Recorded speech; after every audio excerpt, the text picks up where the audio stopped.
here are the solutions for the speed and velocity practice. Now for this, we're going to use the guess method. But here's how it's going to go. We really only have one equation. The equation that we're going to be using is velocity is equal to displacement over time. But based on what our unknown is going to be, we may have to solve that equation for delta x. We may have to solve that equation for time. So I'm going to show you how to do each one of those things.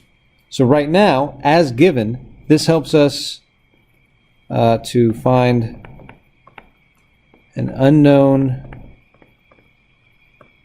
velocity.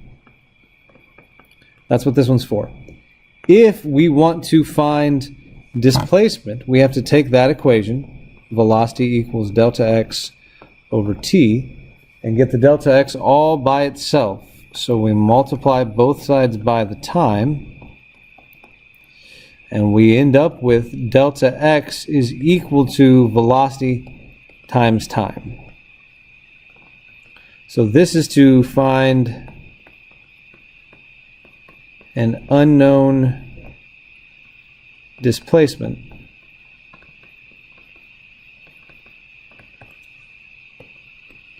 And from there, if we want to find an unknown time, we'll take delta x equals velocity times time. Oops, sorry about that. And we will divide both sides by the velocity. And we'll get time is equal to delta x over the velocity. And this is to find an unknown time. Now, the reality of the situation is this is the only formula I'm going to give you on our formula chart during quizzes and tests.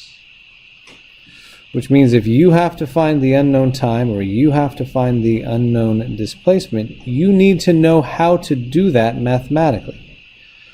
You could always memorize those other equations, but I need you to know how to do each step in the process of finding them. These steps here. So, you have it on video, you can always go back to it.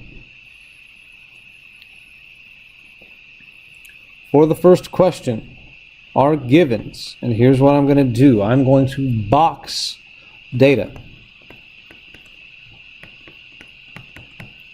I'm going to box given data. So a group of students on a bus trip travel 35 miles in half an hour. So I've boxed my given data. I'm going to circle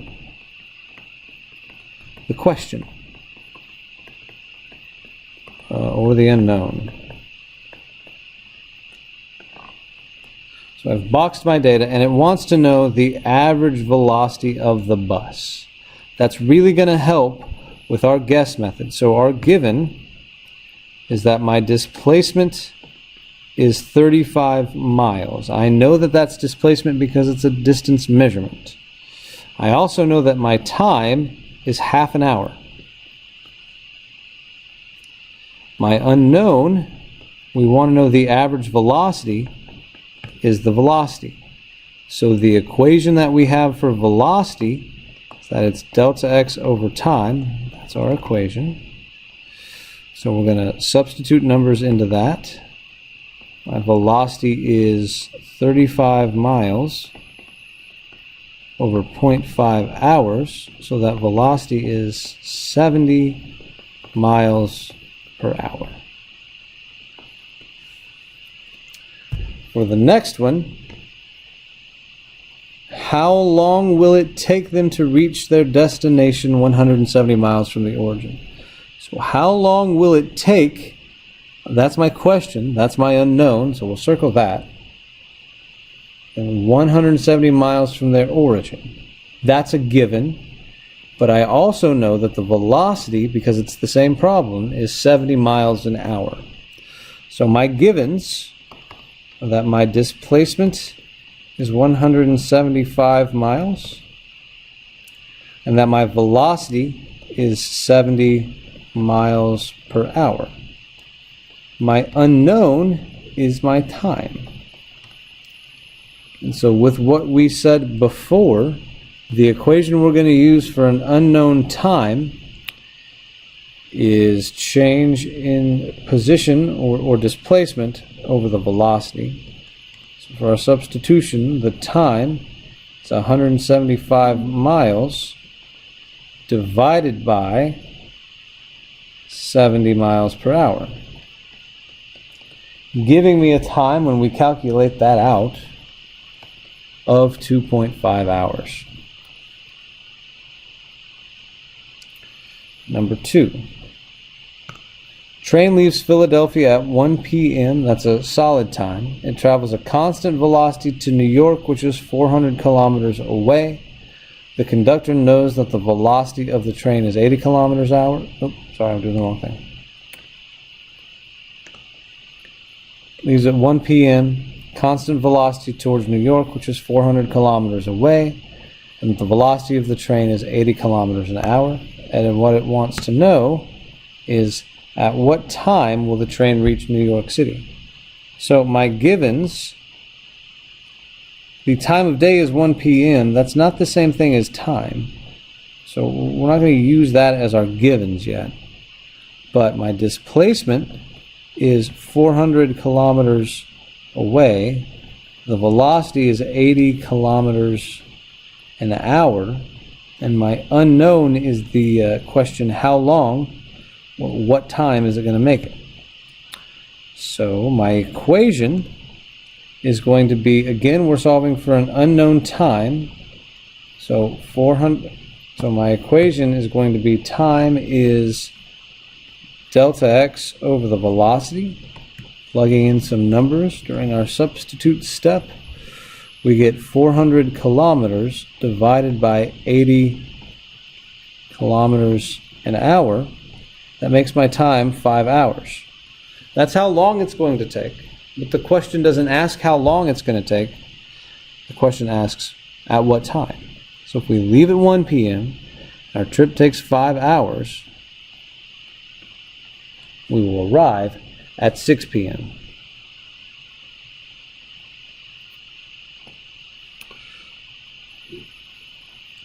If you travel for 3 hours, so we'll box that because that's a piece of data, at a speed of 30 kilometers an hour, how far will you go?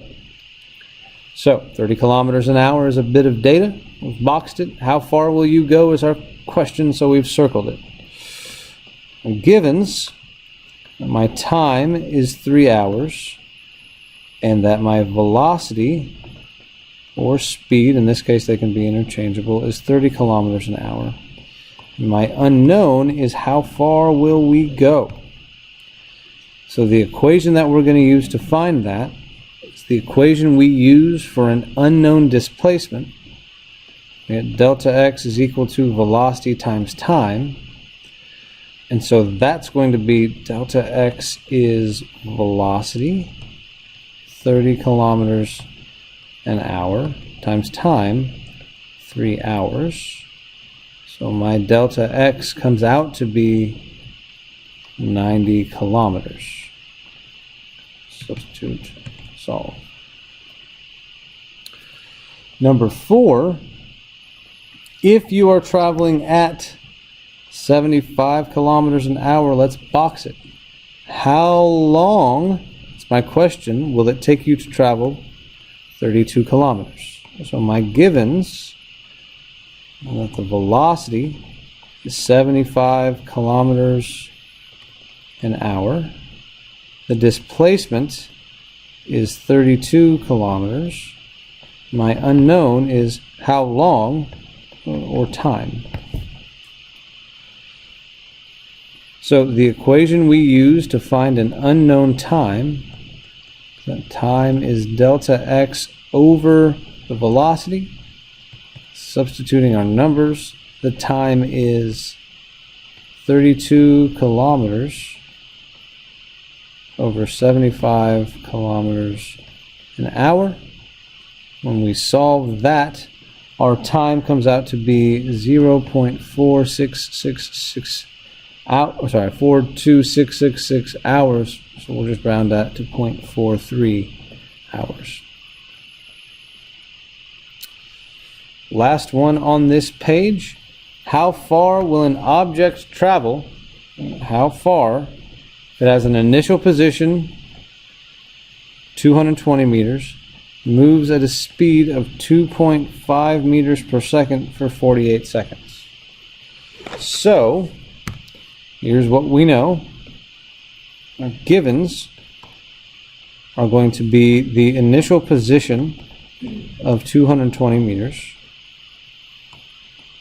velocity of 2.5 meters per second, and a time of 48 seconds.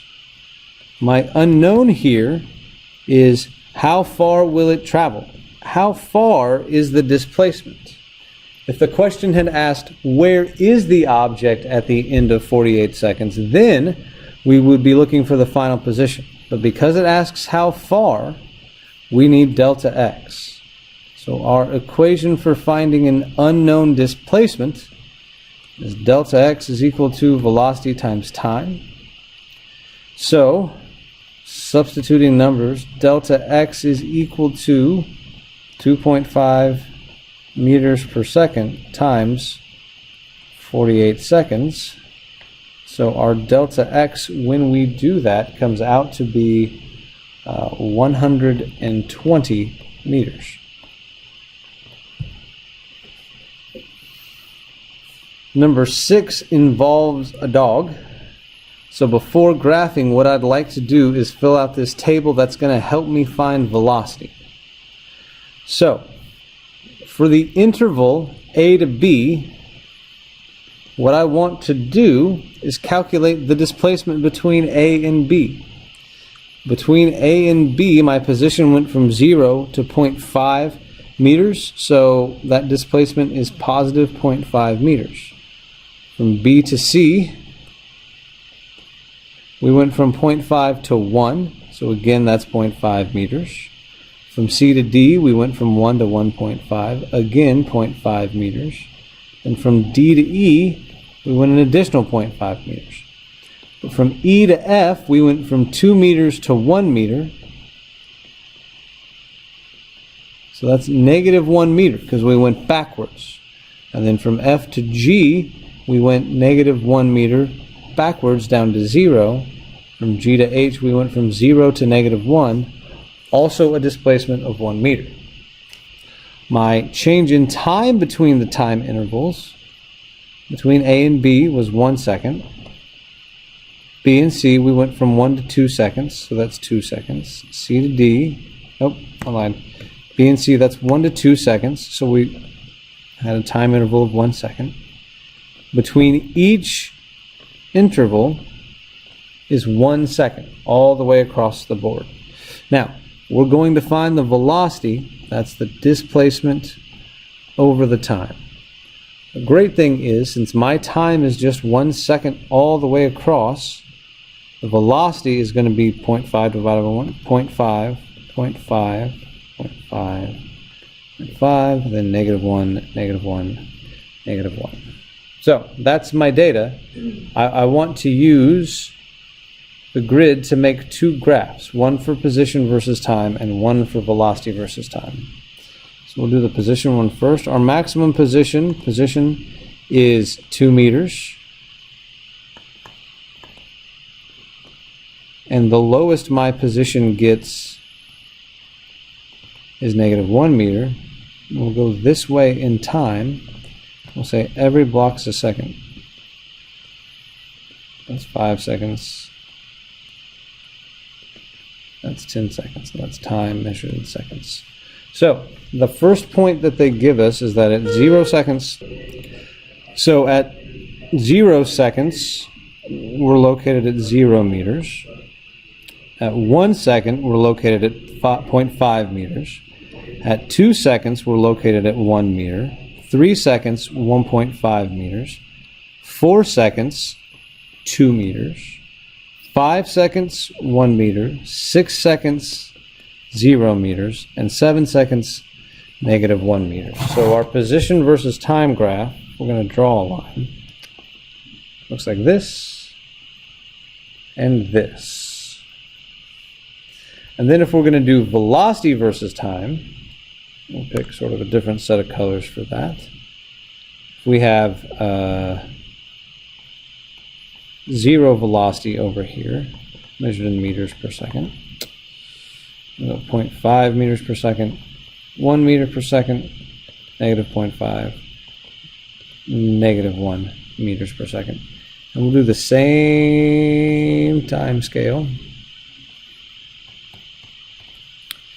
So, at 1 second we said our velocity was 0.5. From 0 to 2 seconds we said our velocity was 0.5. From 2 to 3 seconds we said our velocity was 0.5.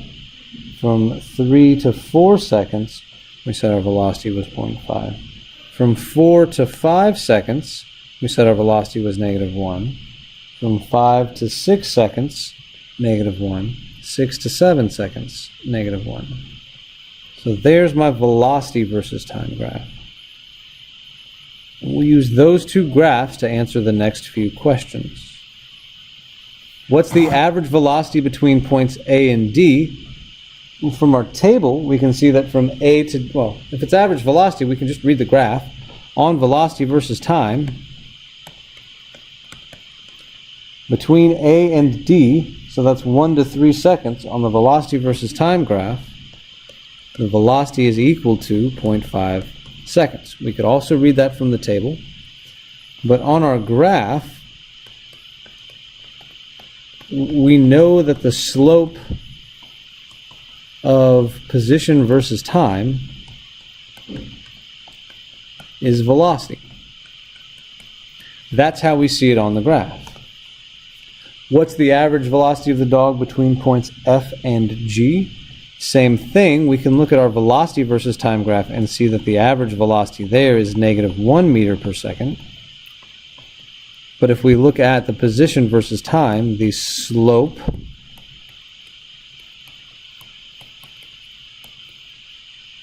of position versus time is velocity. We could look at that slope to see what's going on. And what we do see here is that it's a steeper slope and it's negative, negative 1 meters per second. What's the dog doing at position E? At position E, that's where the slope goes from positive to negative. So we have an inflection in our slope where it goes from positive to negative. That means the velocity goes from forwards to backwards. And what that really means for the dog is that he is turning around.